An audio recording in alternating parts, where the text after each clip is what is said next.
दूसरे तरह का।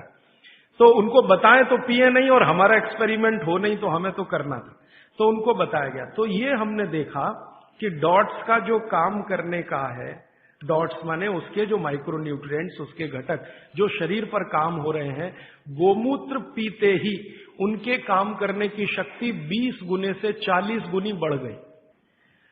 डॉट्स तो काम कर ही रही है, लेकिन गोमूत्र के साथ जब डॉट्स दी गई तो वही उनकी बीमारी जो 6 महीने में खत्म होने वाली थी, वो 2-2.25 महीने में संपूर्ण जड़ से ठीक हो गई।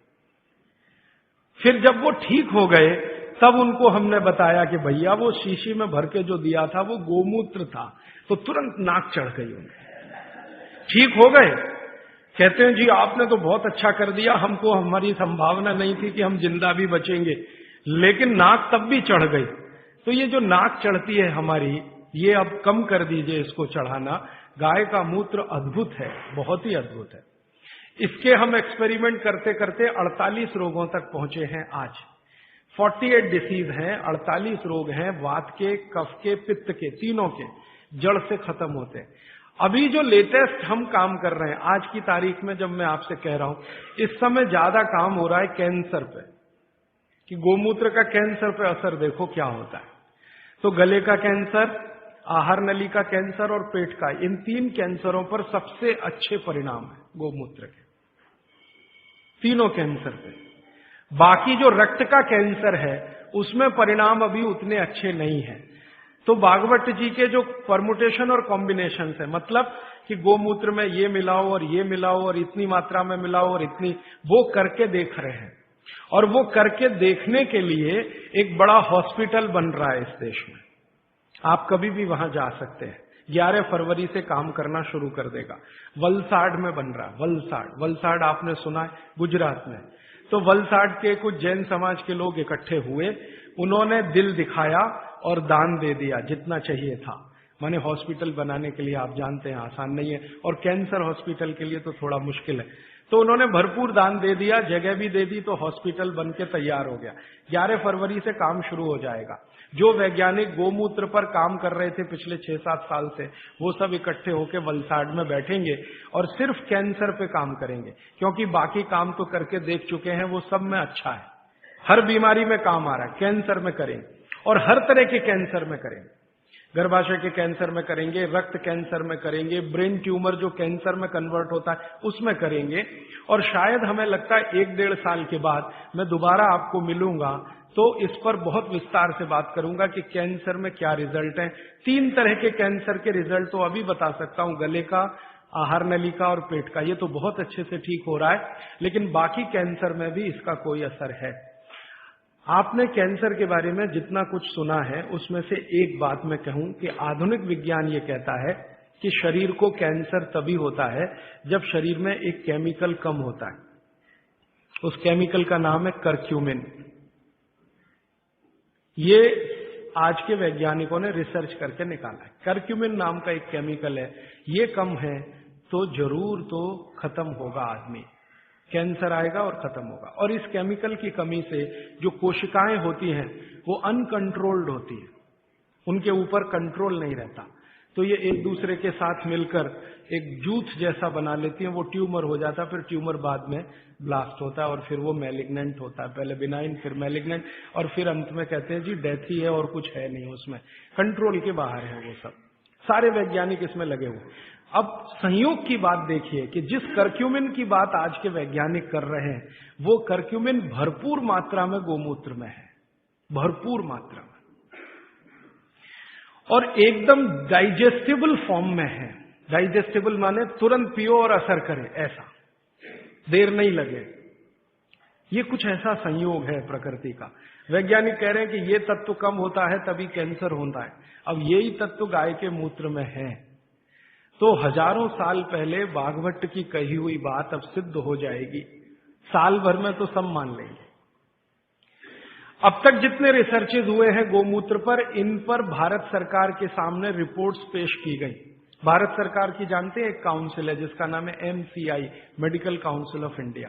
इनके पास सब कुछ जाता है सबसे पहले, तो वो सब गया। तो MCI वालों ने नाक चढ़ाई बहुत कि क्या आप ले आए गोमूत्र, ऐसा बात करते हैं। ये क्या ले आए गोमूत्र, माने उनको लगता है कि ये तो बेकार की चीज है गोमूत्र। अब उनका कुतर्क क्या है वो जरा देखो। कुतर्क, तर्क है तो चलो अच्छा है, हम उनसे संवाद कर सकते हैं, समझा। कुतर्क करते, कहते जी ये गोमूत्र इतना ही अच्छा होता तो गाय छोड़ती क्यों इसको शरीर से। जब हमारा झगड़ा हुआ ना एमसीआई वालों से, आधुनिक डॉक्टरों से, और उन्होंने ये कुतर्क करना शुरू किया कि क्या फालतू बात करते, गोमूत्र इसमें कुछ है क्या। मैंने कहा भैया बहुत कुछ है, नहीं तो कोई मूर्ख नहीं था जो 3500 साल पहले इसको लिख के चला गया। और उसके बाद भी कई लोगों ने कहा, वैद्यों ने कहा, कई वैद्य हैं जो बिना आपको बताए गोमूत्र देते रहते हैं और आपको ठीक करते रहते हैं।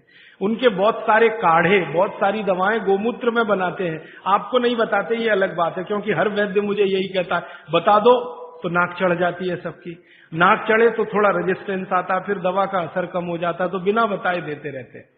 तो हमको कॉन्फिडेंस था, तो डॉक्टरों से जब झगड़े हुए हमारे आज के डॉक्टरों से, तो उनका पहला ही कुतर्क था जी अच्छा होता तो गाय छोड़ती क्यों, खुद न रखती उसको। तब मुझे मेरी पुरानी एक बात याद आई। मेरी दादी मां हमेशा मुझे कहा करती थी, वो कभी स्कूल में नहीं गई, कॉलेज में नहीं गई, लेकिन ज्ञान बहुत था उसको। हमारे देश में ऐसा ही है, जो स्कूल कॉलेज में नहीं गए वो सब ज्ञानी है। ये मेरा 15 साल का 100% तजुर्बे का हिस्सा है, इसमें कोई कमी नहीं है। जो स्कूल नहीं गए, कॉलेज नहीं गए, बहुत ज्ञानी है, उनके पास नॉलेज बहुत है, फंक्शनल नॉलेज जिसको हम कहते हैं। ऑपरेटिव और फंक्शनल नॉलेज उनको जबरदस्त है, और वो इतनी ज्ञान की बातें कई बार कर जाते हैं कि हमारा सिर घूम जाता है। एक बार मैं आपको, ये क्षेपक है लेकिन मैं जोड़ देता हूं आपको समझ। मैं एक बार पटना रेलवे स्टेशन पे उतरा, बहुत बार जाता रहता हूं, घूमता रहता हूं। तो रात के 2:30 बजे थे। अब ट्रेन से उतर गया, सामान थोड़ा ज्यादा था, मेरे पास एक ही सामान है, किताब है। मेरे कपड़े तो 2 ही 3 है, बस किताब है। तो उठाए गट्ठर, अब कैसे उठाएं, तो कुली चाहिए भाई, तो ढूंढना शुरू किया तो एक ही कुली दिखाई दिया। मैंने कहा भाई जरा ले चलो बाहर तक। उसने कहा साहब थोड़ी देर रुक जाओ, मेरा कुछ झगड़ा है। किससे झगड़ा है? तो मेरी पत्नी से झगड़ा हो रहा है, थोड़ी देर रुक जाओ फिर मैं ले जाऊंगा। तो मैं खड़ा हो गया, दोनों की बात सुनने लगा। पति और पत्नी बात कर रहे थे। उसकी पत्नी कहीं गांव से आई हुई थी, कोई मामला था। मुझे ज्यादा उनकी भाषा समझ में नहीं आ रही थी, क्योंकि वो जो है ना स्थानीय भाषा बोलते हैं, और मैं थोड़ा मूर्ख आदमी हूं, मुझको कम समझती। तो मैं सुन जरूर रहा था, झगड़ा चल रहा था। अंत में कुछ फैसला हुआ, और फैसला हुआ, फिर उसने कहा चलो अब आपका सामान लेता हूं। तो मैंने जिज्ञासा से पूछ लिया भाई बात क्या थी? तो उसने कहा कुछ नहीं। मैंने कहा बता दो भाई। उसने कहा मेरे घर की बात है, आपको क्या बताऊं। तो फिर भी मैंने कहा बता दो। तो उसने कहा बात इतनी सी थी कि मेरी पत्नी कुछ कह रही थी, मैं मान नहीं रहा था। फिर मैंने कहा क्या हुआ? उसने कहा अब मैंने मान लिया। मैंने कहा क्यों मान लिया? अब देखो उसने जो आगे बोला तो मैं तो दंग रह गया। मुझे लगा कि मैं इसके पांव छू लूं, ये इतना महान आदमी है। कुली है। वो कहता है जी स्त्री जो होती है ना, स्त्री वो खूंटा होती है। खूंटा, खूंटा समझते? हिंदी का शब्द है खूंटा। खूंटा जिससे हम गाय बांधते हैं, बैल बांधते हैं। वो कहते हैं स्त्री जो होती है खूंटा होती है, और इस खूंटे से पूरा घर बंधा रहता है। ये खूंटा उखड़ गया तो घर उखड़ जाता है।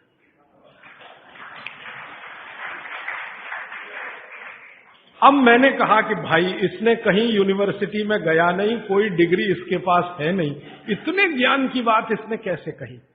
मैं पूछा तुम कहाँ रहते हो? तो उसने बताया वहां रहता हूँ, कंकड़बाग कोई जगह बताई थी, वहां रहता हूँ, झोपड़ी में रहता हूँ। फिर मैंने कहा ठीक है झोपड़ी में रहते हो वो अलग बात है, तुम्हारे मित्र यार कौन है? तो उसने कहा मेरे ही जैसे हैं, कोई कुली है, कोई पत्थर तोड़ता है, कोई कुछ करता है। हम सब रात को बैठते हैं और यही चर्चाएं करते हैं। मैंने कहा बड़े ज्ञान की बात है ये तो। कोई फिलोसोफर इस बात को पाने में 10 साल लगाएगा, डबल पीएचडी करना पड़ जाएगा उसको, ट्रिपल पीएचडी, और उसको साधारण। तो मेरा ये मानना है कि ये बिना पढ़े लिखे लोग बहुत ज्ञानी हैं। ये अनजाने में कई बार ऐसी बातें करते हैं या ज्ञान के काम करते हैं जो जानकर करें तो सबका गौरव और सम्मान इतना ही हो जितना हमारा आपका है। तो बागवट जी ने कह दिया। उसके बाद बहुत सारे वैद्यों ने अनजाने में ये किया कि बागवट जी कह गए इसलिए गोमूत्र में घिस के दो, हरडे है ना, गोमूत्र में घिस के दो तो ज्यादा लाभ करती है, पानी में घिस के दो तो कम लाभ करती है, ऐसे ऐसे।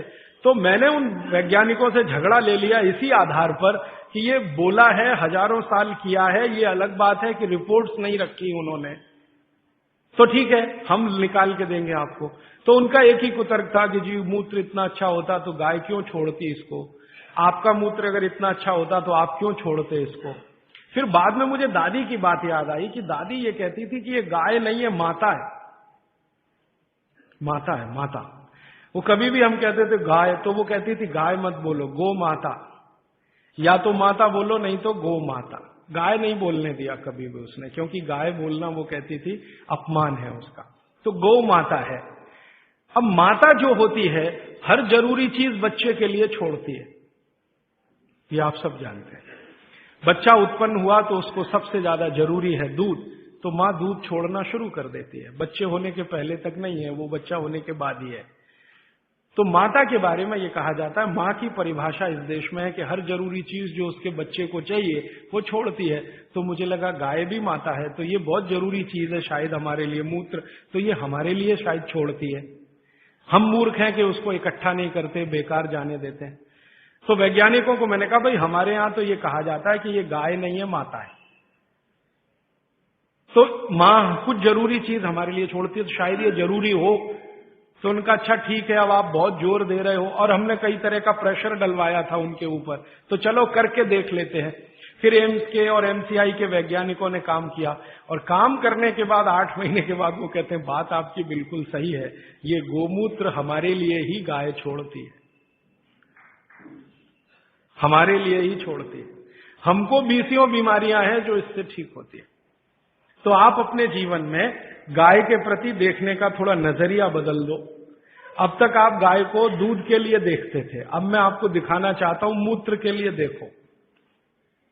दूध तो बोनस है, मूत्र उसकी जिंदगी के आखिरी दिन तक मिलने वाली औषधि है। दूध तो थोड़े ही दिन मिलेगा, आप जानती हैं गाय थोड़े दिन दूध देती है, जैसे मां थोड़े दिन दूध दे सकती है वैसे गाय भी थोड़े ही दिन दे सकती है, हमेशा नहीं दे सकती। थोड़े दिन के बाद दूध बंद हो जाता है, लेकिन मूत्र जीवन के आखिरी दिन तक देती है। और उस मूत्र से हमने करके देख लिया, वैज्ञानिकों ने मान लिया कि 48 बीमारियां तो जड़ से ठीक हो जाती है। ये बीमारियां क्या क्या हैं फिर से सुना देता हूं। जोड़ों के दर्द सब तरह के, किसी भी स्तर के जोड़ों के दर्द, पित्त की बीमारियां किसी भी तरह की, कफ की बीमारियां किसी भी तरह की, गोमूत्र से ठीक होती है। आप बोलेंगे इसको लेना कैसे चाहिए? भागवत जी ने इसका तरीका ये बताया है कि गोमूत्र लेना हो तो उसका सबसे अच्छा समय है सवेरे का, सवेरे का समय बताया है, अच्छा है, सवेरे गोमूत्र लेना चाहिए। कितना लेना चाहिए? तो ये मात्रा भागवत जी बोल कर गए कि जो बहुत ज्यादा बीमार हैं, बहुत बीमार हैं, उनको एक दिन में 100 ग्राम, 100 ग्राम नहीं कहा है, लेकिन जो मात्रा दी है वो ग्राम के बराबर है। और 100 ग्राम बोल रहा हूं ताकि समझ में आए, नहीं तो उनकी मात्रा बोल दी तो समझ में नहीं आएगी, लेकिन वो लगभग 100 ग्राम। तो जो बहुत बीमार हैं उनको 100 ग्राम, 100 मिलीलीटर, 100 मिलीलीटर माने एक कप जो चाय का है ना उसमें 150 ml चाय आती है, 150 मिलीलीटर, तो उसका पाव कप मान लो। ये बीमार, बहुत बीमार लोगों के लिए। और वो कहते हैं कि इसको आधा आधा करके लो तो और अच्छा है, तो आधा एक बार ले लिया, आधा दूसरी बार ले लिया। और जिस समय लें पेट खाली रहे, तो नाश्ते के पहले। अब पेट खाली 2 समय रहता है दिन में, एक तो सुबह सुबह, और दूसरा जब भोजन के बाद आप 4 घंटे निकल जाए ना तो पेट लगभग खाली हो जाता है, तो शाम को ले सकते हैं बीमार लोगों। और जो बीमार कम है या स्वस्थ हैं, निरोगी हैं और लेना चाहते हैं, उनको एक ही बार। तो 50 मिलीलीटर की मात्रा उन्होंने बताई उसके लिए। स्वस्थ कम बीमार 50 मिलीलीटर, 50 मिलीलीटर माने एक कप का तिहाई हिस्सा, 1/3। तो ये आप ले सकते हैं। अब जिस गाय का मूत्र आप ले रहे हैं उसके बारे में एक छोटी जानकारी उन्होंने जोड़ी उसमें। वो ये कहते हैं सूत्र में कि गाय जो मूत्र पीने लायक माने औषधि के रूप में देती है, वो गाय को पैदल चलना बहुत आवश्यक है। माने वो चले, दिन में घूमे टहले। बांधी हुई गाय जिसको आप चलने ही मत दो, घर में ही बंधी रहे, उसके मूत्र के बारे में भागवत जी कहते हैं कि वो उपयोगी नहीं है, उपयोगी नहीं। अब हमने क्या देखा कि ये जो जर्सी गाय है ना, जर्सी, होलिस्टियन, फ्रीजियन, ये बंधी हुई गाय है, आप इसको छोड़ भी दो तो जाती नहीं है, बद्ध से बैठ जाती है। खड़ा करो फिर बैठ जाएगी, फिर खड़ा करो फिर खड़ी भी नहीं होती, ज्यादा देर बैठी रहेगी। चलना तो उसके लिए इतना भारी है कि जब वो चलेगी तो ऐसी कराह निकलती है उसके मुंह से। तो ये बंधी हुई गाय है। भागवती जी कहते हैं बंधी हुई गाय का मूत्र अच्छा नहीं है। तो हमने जर्सी का निकाल के देखा, वो सच में अच्छा नहीं। जर्सी गाय के मूत्र में 3 ही घटक है और देशी गाय के मूत्र में 18 घटक है। जो कुछ मिट्टी में है वो गाय के मूत्र में है। अच्छा, फिर मुझे बचपन की एक बात याद आई। मेरी दादी माँ ने कहा कि गाय के शरीर में 33 करोड़ देवता है। अब बात सुन ली, बैठ गई मन में। एक्सप्लेनेशन में पूछता था अपने आप से कि ये कैसे हो सकता, 33 करोड़ देवता, 33 करोड़ देवता। तो हमारे यहां एक शब्द है कोटि। कोटि, कोटि है ना, कोटि। कोटि का एक अर्थ होता है करोड़ और कोटि का एक अर्थ होता है प्रकार। संस्कृत शब्द है कोटि। कोटि का एक अर्थ है करोड़, 10 करोड़, 20 करोड़, 50 करोड़, जो गिनती में आप गिन। कोटि का दूसरा अर्थ है प्रकार। तो शायद यहां पर जो अर्थ है वो प्रकार वाला है। 33 प्रकार के देवता, 33 करोड़ नहीं, क्योंकि जिस समय भागवत जी ने लिखा था उस समय हिंदुस्तान की आबादी 20 करोड़ से कम रही होगी। तो 33 करोड़ देवता कैसे हो सकते हैं जब कुल मनुष्यों की संख्या इतनी कम है। तो शायद वो प्रकार वाला है। और आजकल बहुत लोग खिल्ली उड़ाते हैं ना हिंदू धर्म की, ये ईसाई लोग और मुसलमान लोग जो खिल्ली उड़ाते हैं ना, वो इसी पे आ जाते हैं। क्या बात करते हो, 33 करोड़ देवता है तुम्हारे यहाँ? हमारे यहाँ तो एक ही देवता है और देवता तो एक ही होता है। तो वो शायद 33 प्रकार के देवता हैं, ऐसा है। अब मैंने एक बार पुराने शास्त्रों से गाय का एक चित्र निकला हुआ देखा, तो देवताओं का बना हुआ था कि गाय के शरीर में कौन कहाँ है। जैसे गाय के मूत्र में धन्वंतरी देवता है, गाय के गोबर में लक्ष्मी जी का निवास है।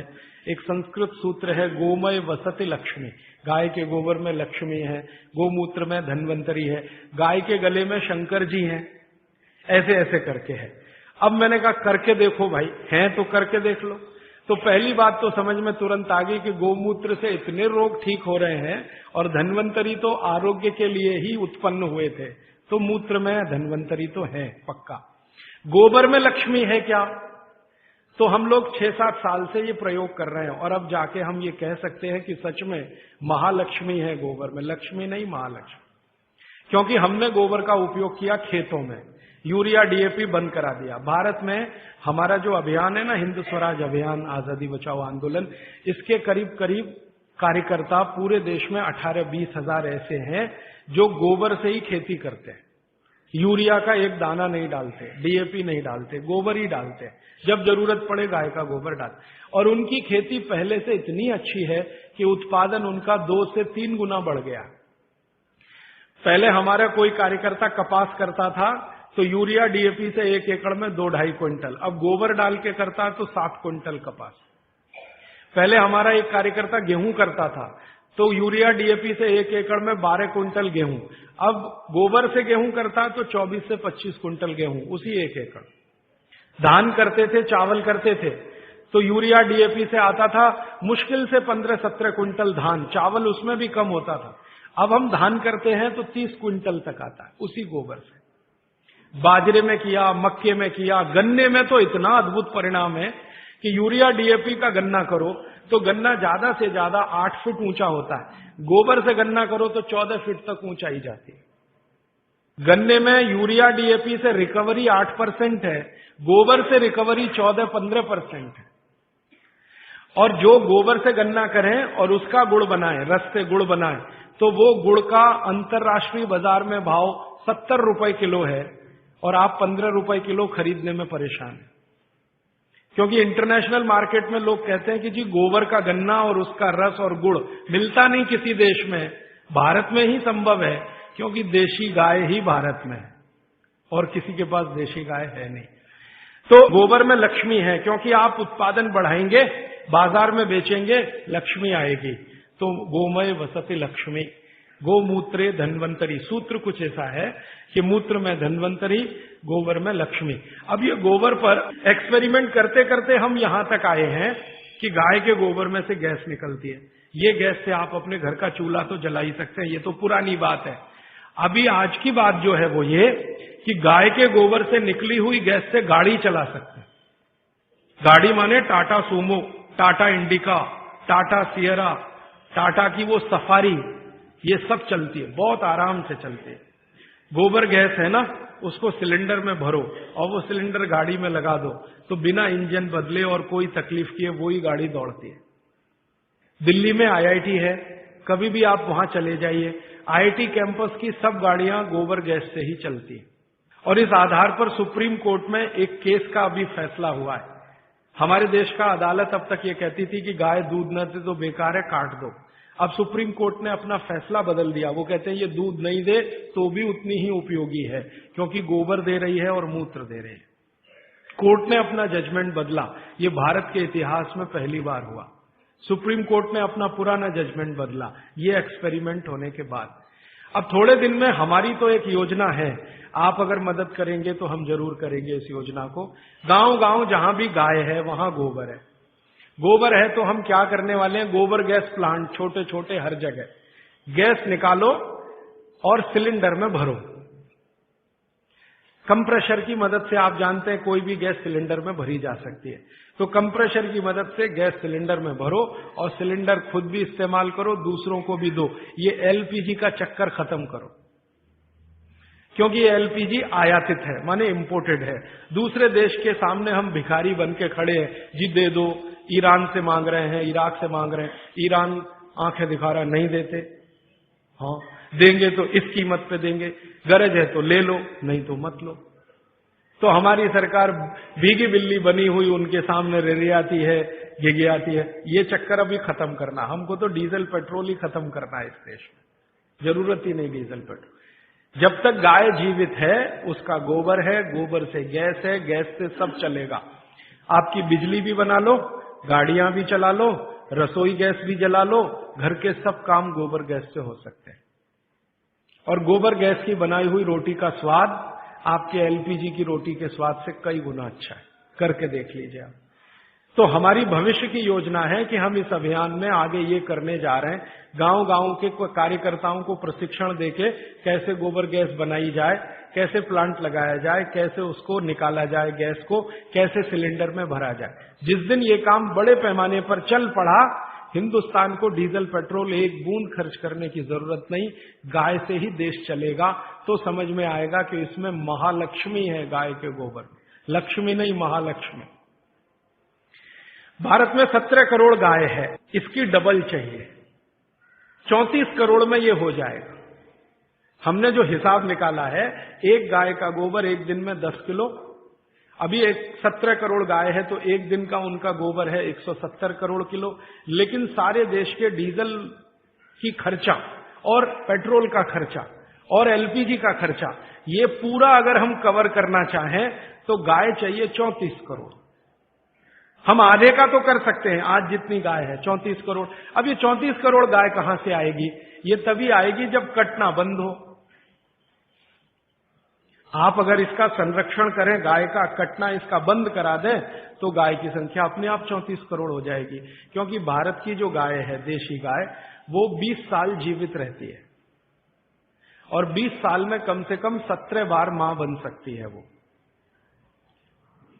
भारत की गाय। और ये जो जर्सी है ना, इसकी उम्र ही नहीं है, ये ज्यादा से ज्यादा 8 से 9 साल जीवित रहती है और 8 से 9 साल में 5-6 बार ही मां बनती है।